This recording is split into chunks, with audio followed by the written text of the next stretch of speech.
మీరే చెప్పాలి మ్యామ్. ఏంటిది మీ హైకమాండ్కి చాలామంది అసంతృప్తితో ఒక లెటర్ రాశారని ఈరోజు ఓ ఆంగ్ల దినపత్రిక ఒక వార్తను ప్రచురించింది.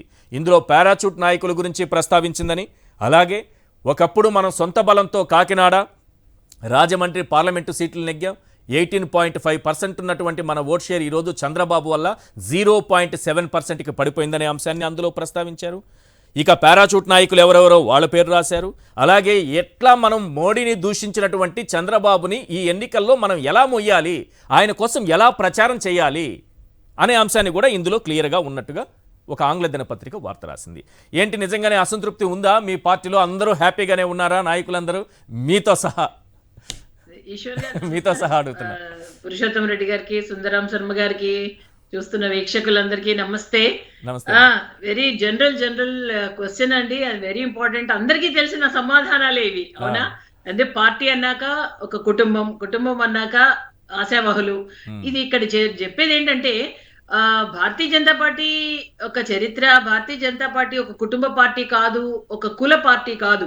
కాబట్టి ఒక సిద్ధాంతం పైన ఏర్పడిన పార్టీ. అలాగే ఆ పార్టీ సిద్ధాంతం తెలిసే ఇతర పార్టీలు జట్టు కట్టడము అన్నది ఎలక్షన్స్ కి ఒక్కొక్క రాష్ట్రంలో ఒక్కొక్క రకమైన రాజకీయ సమీకరణాలు ఉంటాయి. ఇక్కడ మనకు జరిగేది ఏంటంటే 175 అసెంబ్లీ స్థానాలు ఉన్నాయి మనకి ఆంధ్రప్రదేశ్ లో, 25 పార్లమెంటరీ స్థానాలు ఉన్నాయి. ఒకసారి పొత్తు పెట్టుకున్నాక అందరికీ తెలిసిన విషయం ఏంటి అంటే ఇప్పుడు రెండో మూడో పార్టీలు పెట్టుకున్నారు అనుకోండి, ఆ 3 పార్టీలు 175లోనూ వాళ్ళు పోటీ చేయలేవు. కాబట్టి ఎప్పుడైతే పొత్తుకి వాళ్ళు రెడీ అయ్యారో వెంటనే త్యాగాలకి రెడీ అవ్వాల్సిన అవసరం ఉంది. అందులో ఎప్పుడు ఏం చేస్తారు, బలాబలాలు ఎక్కడైతే మనకి విన్నింగ్ పాసిబిలిటీస్ ఉన్నాయో అక్కడక్కడ ఆ పార్టీ వాళ్ళ అభ్యర్థుల్ని ఖరారు చేస్తూ ఇదొక పెద్ద ఇదొక ప్లానింగ్, ఇదొక స్ట్రాటజీస్ అన్ని ఉంటాయి. అండ్ భారతీయ జనతా పార్టీకి అన్ని ఏ విధంగా ఉంది, ఆంధ్రప్రదేశ్ లో భారతీయ జనతా పార్టీ పొజిషన్ ఏంటి, గత చరిత్ర ఇప్పుడు చరిత్ర, ఎవరు వస్తున్నారు, ఇప్పుడు గత పొత్తులే, ఇవేం కొత్తవేం కాదు. ప్రజలకి మనం ప్రత్యేకించి చూపించాల్సిన అవసరం లేదు. Bharatiya Janata party, TDP and Janasena alliance 2014లో ఆల్రెడీ చూశారు ప్రజలు. 2018లో ఒక అపోహలతో అపార్థాలతో వాళ్లే బయటికి ఏ విధంగా వెళ్లారో కూడా ప్రజలకి తెలుసు. మళ్ళీ ఇప్పుడు ఎందుకు వస్తున్నారో అంటే ఒక రాష్ట్రంలో ఒక అభివృద్ధి కోసం, రాష్ట్రంలో ఒక 3 కనుక సంఘటితమై ఒక ఏకీకృతమై సరళిగా ఒక ఉమ్మడి మేనిఫెస్టోతో ముందుకు వెళ్ళగలిగినట్లయితే ఆంధ్రప్రదేశ్ పట్ల ఇంకొంత పైన అభివృద్ధి చూపించొచ్చు అని ఎన్నో కారణాలు ఉంటాయి. 2014లో మీరు అందరూ కలిసి ఇచ్చిన మేనిఫెస్టోనే కదా, అందులో చంద్రబాబు ఎన్ని అమలు చేశారు? ఏం చేయలేదు కదా. 2014లో ఉన్న అంశాలే ఇప్పుడు కూడా. కానీ ఫెయిల్యూర్ కదా, అధికారం ఇచ్చిన తర్వాత అట్టర్ ఫ్లాప్ అయినటువంటి కూటమి కదా అది. మీకు మీరే కొట్టుకొని విడిపారు, ఎవరు విడదీసింది ఏం లేదు అందులో. ఎలా ఫ్లాప్ అంటారండి? Utter flop madam, utter flop. మీరు ముగ్గురు కలిసి ఏదో చేస్తారనుకుంటే, ఒక నిమిషం నన్ను ఎలా అన్నారు కాబట్టి నేను చెప్తాను, అది కాదంటే మీరు చెప్పండి. మీరు ముగ్గురు కలిసి ఈ రాష్ట్రాన్ని చాలా బాగు చేస్తారని అధికారం ఇచ్చారు. చంద్రబాబు నాయుడు గారేమో 650 హామీలు ఇచ్చి ఒక్కటి నెరవేర్చలేదు. ఆ తర్వాత మీరు చెప్పినటువంటిదే, ఏది ప్రత్యేక హోదా ఇస్తానన్నారట, ఇవ్వలేదట, అది చంద్రబాబు ప్యాకేజీ అన్నారు, తర్వాత హోదా అన్నారు.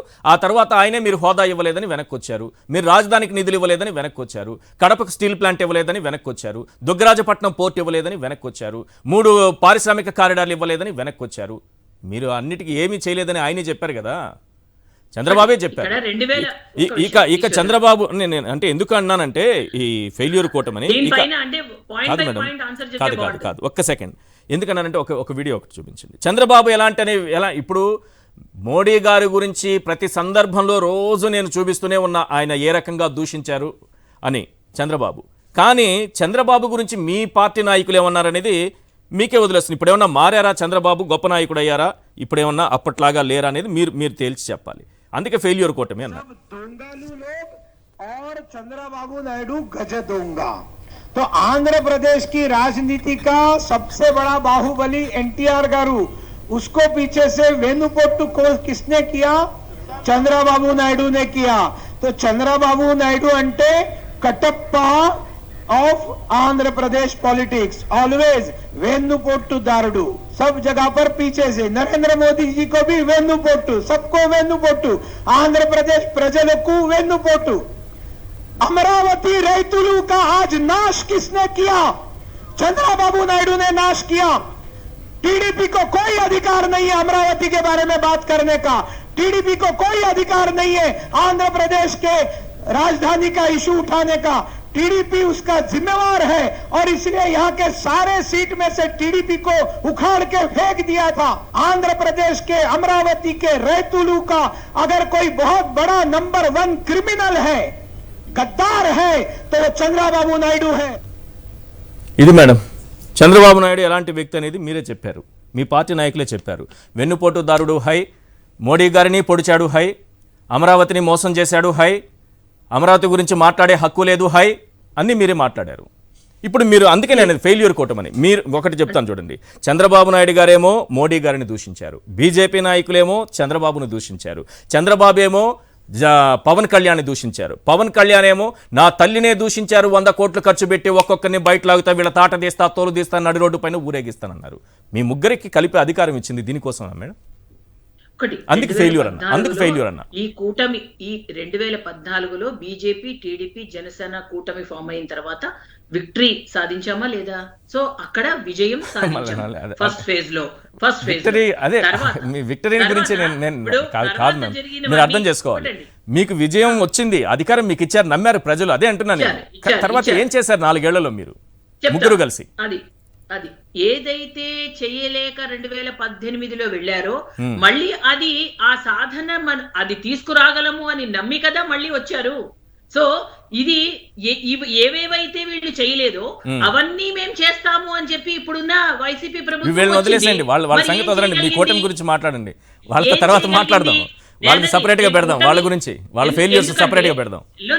నో ఈశ్వర్ గారు, ఎందుకంటే ఇది 5 years సెగ్మెంట్స్ మనం. ఎందుకంటే ఈ కూటమి ఉన్నది 14 నుంచి 19 ఒక విషయం, 19 నుంచి 24 రెండోది. ఈ 2 ఫేజెస్ ప్రజలు చూశారు. సో ఇక్కడ ఏది బెటర్ గా ఉంది, ఏది చేస్తే మనకు కొంత బెటర్ గా అభివృద్ధి చెందుతుంది ఆంధ్రప్రదేశ్ అన్నది ఒక కోణంలో చూస్తారు. రెండోది ఏంటంటే అందరూ హ్యాపీగా ఉన్నారా, అంతా హ్యాపీగా ఉందా అంటే ఒక వేలు చూపిస్తే 4 వెనక్కి చూపిస్తాయి ఈశ్వర్ గారు. పరిపాలన వద్దులేండి, పరిపాలన మీరు 2014 నుంచి 19 వరకు చేసిన అద్భుతమైనటువంటి పరిపాలనే మళ్ళీ మిమ్మల్ని గెలిపిస్తుందని నమ్మకం మీకుంది. చంద్రబాబు నాయుడు గారికి అయితే 0.1% కూడా లేదు. ఆయన నా పరిపాలన చూసి ఓటేయండి అని ఒక మాట కూడా అడగట్లేదు, ఇప్పటి వరకు అడగలేదు. ఇప్పటి వరకు ఆయన ప్రచారంలో ఆ ప్రస్తావనే తీసుకురావట్లేదు. వైసీపీ వాళ్ళేమో మీకు అంత నచ్చితే, నా వల్ల మేలు జరిగింది అనుకుంటే, ముఖ్యమంత్రి గారు చెప్తున్నారు నా వల్ల మేలు జరిగింది అనుకుంటేనే ఓటేయండి అని ఆయన చెప్తున్నారు, నా వెంట నడవండి అని చెప్తున్నారు. చంద్రబాబు నాయుడు గారు చెప్పలేదు. మీరేమో అద్భుతమైన పాలన కితాబ్ ఇచ్చారు. ఓకే, అద్భుతమైన పాలన మళ్ళీ కావాలని ప్రజలు కోరుకుంటున్నారు, లేదా వాళ్ళు పక్కన పెడదాం. ఇప్పుడు మీ పొత్తుల అంశం పైన మీ పార్టీలో అసంతృప్తి ఉందా లేదా? ఇప్పుడు పవన్ కళ్యాణ్ సీట్లకు కూడా కోత పెట్టింది మీరే, అవునా కాదా? ఒకటండి, భారతీయ జనతా పార్టీ ఒక కేటగారికల్ గా ఆంధ్రప్రదేశ్ కి 10 సంవత్సరాలు ఏం చేస్తోంది మేము చెప్తూ చేసింది ఇది అని మేము వెళ్తున్నాం. అలయన్స్ లో 3 పార్టీలు ఉండొచ్చుగాక, కానీ ఏ పార్టీ ఏంటనేది డిఫరెంట్ ఎంటిటీ. అది అలయన్స్ లో కలిసి ఎలక్షన్స్ కి వెళ్తున్నాము.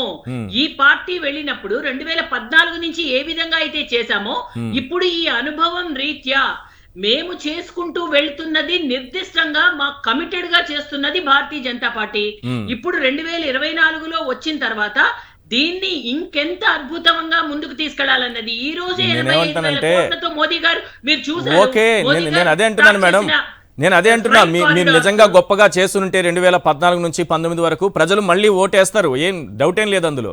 లేదా 19 నుంచి ఇప్పుడు 24 వరకు ఈ ప్రభుత్వం బాగా మేలు చేస్తుంటేనే మీరు నా వెంట నడవండి ఓటేయండి అని జగన్మోహన్ రెడ్డి గారు సీఎం అంటున్నారు కదా, అది కూడా డిసైడ్ చేసుకుంటారు. ఏది బాగుంటే అది డిసైడ్ చేసుకుంటారు. ప్రస్తుతం మనం ఎక్కడున్నాము? ఈ అలయన్స్ల దగ్గర ఉన్నాం. మీ పార్టీలో పారాచూట్ నాయకుల గురించి ఏం చెప్తారు? చంద్రబాబు నాయుడు గారు వెన్నుపోటు హై అన్నారు కదా, ఇప్పుడు పార్టీకి మళ్ళీ ఇంకోసారి వెన్నుపోటు హై అనేది ఏమన్నా జరగబోతుందా? అంత పారాచూట్ నాయకులే కొట్టేస్తున్నారు సీట్లను. జరిగిన పరిణామాల వల్ల జరిగిన పరిస్థితుల వల్ల ఎవరెవరు ఎలా మాట్లాడారో అందరికీ తెలుసు. ఇప్పుడు ఆడియోస్ అండ్ వీడియోస్ వచ్చాయి, దీస్ ఆర్ ఆల్ రికార్డెడ్, కాదనలేని సత్యాలే ఇవన్నీ. కానీ ఈ రాష్ట్రంలో ఉన్న రాజకీయం, కేంద్ర ప్రభుత్వం ఇక్కడ చేస్తున్న విషయాలు అంటే నిధులు ఏ విధంగా వస్తున్నాయో, so they can draw a line అండి. భారతీయ జనతా పార్టీకి అది రాష్ట్ర రాజకీయాలకి ఇప్పుడు వాళ్ళకి క్లియర్ పిక్చర్ ప్రజలకి వచ్చింది. Let them So, decide madam, భారతీయ వాళ్ళకి వదిలేద్దాం, వాళ్ళు జనతా డిసైడ్ పార్టీ- చేసుకుంటారు. నేనేమంటున్నానంటే భారతీయ ఈ రోజు జనతా మీ పార్టీ పార్టీలో అసంతృప్తి అది వదిలేద్దాం, విశ్వసనీయత ఓటు ఉంది. గెలుపోవటంలో వదిలేద్దాం. నేనేమంటున్నానంటే అక్కడ వరకు వెళ్ళొద్దు, మనం ఏ పాలన బాగుంది ఏది అంతవరకు వెళ్ళొద్దు. ఇక్కడ ఏంటంటే మీ పార్టీలో అసంతృప్తి ఉందా, అందరూ హ్యాపీగా ఉన్నారా మీతో సహా? మీరు హ్యాపీగా ఉన్నారా? ఏమండి, నేను పార్టీ అన్నాక ఇప్పటికీ మనం adjustment ఎన్నో డిబేట్లలో ఒకటి, కలిసాము, మనము- ఎన్నో డిబేట్లలో కలిసాము అవునండి, సుహాసిని గారు, అదేంటండి? చాలా డిబేట్లలో మాట్లాడాము. మీరు ముందున్నంత స్మైలీ ఫేస్ ఇప్పుడేం నాకే కొంచెం మిస్ అయినట్టు కనిపిస్తోంది. ఉందో లేదో మళ్ళీ మీరు చెప్పండి. మీరు అడిగిన ప్రశ్నని ఇప్పుడు మనము వీఆర్ డిస్కసింగ్ సీరియస్ డిస్కషన్ లో ఉన్నప్పుడు నవ్వుతూ మాట్లాడతామా? అసలు Smiley face miss అయింది. అవన్నీ మీరు కాదు చక్కగా కానీ మాట్లాడతారు, ఒకటి ఎప్పుడు ఈశ్వర్ మాట్లాడరు. గారు, వన్ థింగ్, వన్ పాయింట్, ఇక్కడ మనము రాష్ట్ర రాజకీయాల గురించి మాట్లాడుతున్నప్పుడు Yes. భారతీయ జనతా పార్టీ ఇప్పుడు ఏ పార్టీ అయినా ఒకటి ఉన్నది 175 అసెంబ్లీ, మరి మన అభ్యర్థులు 300 మంది ఉంటారుగా, మరి 300 మందిని సాటిస్ఫై చేయగలమా? వాడు పూర్తిగా మేమే పోటీ మీరు చేస్తామే చేస్తున్నది అనుకోండి, మీరు సింగిల్గా చేస్తున్నది పదే కదా మేడం, 10 మంది లేరా మీ దగ్గర? 6 పార్లమెంటు 6 మంది మొత్తం కలిపి అసెంబ్లీకి పార్లమెంట్ కలిపి 16 మంది నాయకులు మీ దగ్గర లేరా? పురంధేశ్వరి గారు, ఎందుకుంటారు సార్? సుజనా అది కాదు, చౌదరి, 2000 సీఎం రమేష్, 2000 మంది అభ్యర్థులు కిరణ్ కుమార్ రెడ్డి, మేము పోటీ ఆదినారాయణ రెడ్డి, చేస్తాము అని వచ్చారు. వరదాపురం సూరి, ఏంటి మేడం ఇది? ఈ పేర్లే కదా వినిపిస్తున్నాయి ఇప్పటి వరకు. ఏవి వినిపించినా point to point answer complete అవ్వనివ్వండి. మళ్ళీ ఒక దానిలోంచి ఒక దానిలోకి మనం లెట్ us నాట్ జంప్. నేనది 2000 మంది అభ్యర్థులు ఉన్నారండి, అందరినీ సాటిస్ఫై చేయగలమా? అదే ఆన్సర్ వస్తుందండి. ఇప్పుడు అందరూ 2000 మంది ఉన్నారు satisfy BJP కి అయ్యారా? అందరూ అభ్యర్థులు. హ్యాపీగా ఉన్నారా అంటే ఏమైనా ఉన్నాయనుకోండి, 2000 మంది ఉన్నారా? వెళ్తారు, జాతీయ నాయకత్వంతో మాట్లాడుకుంటారు, ఏంటి అంటారు. Yes. ఏ పార్టీలో లేవు చెప్పండి? Right. ఇప్పుడు వైసీపీ నుంచి వచ్చి వెనక్కి వెళ్ళిపోవట్లేదా? అక్కడ అసంతృప్తులు వేరే టీడీపీలోకి వెళ్ళిపోతున్నారు. వాళ్ళేం పొత్తులు మరి పెట్టుకోలేదు. నిన్నటిదాకా టీడీపీని వాళ్ళు తిట్టి, పొత్తుల వల్ల నష్టపోవట్లేదు. నిన్నటిదాకా టీడీపీని తిట్టి మీరు పెట్టుకునే టీడీపీలోకి పొత్తుల వల్ల వెళ్ళిపోతున్నారు. నష్టపోతున్న వాళ్ళ గురించి మాట్లాడుతున్నాం. పొత్తుల వల్ల వాళ్ళు ఎవరైనా పొత్తులు పెట్టుకోవట్లేదు, వాళ్ళ అన్ని పార్టీలో వాళ్ళు కావాలండి. ఇచ్చుకుంటారు, మీరు ఎవరికైనా క్వశ్చన్ ఇచ్చుకుంటారు, ఏదైనా అడిగినప్పుడు చేసుకుంటారు. రిలేటెడ్ ఆస్పెక్ట్స్ అన్ని మాట్లాడతాం కదా.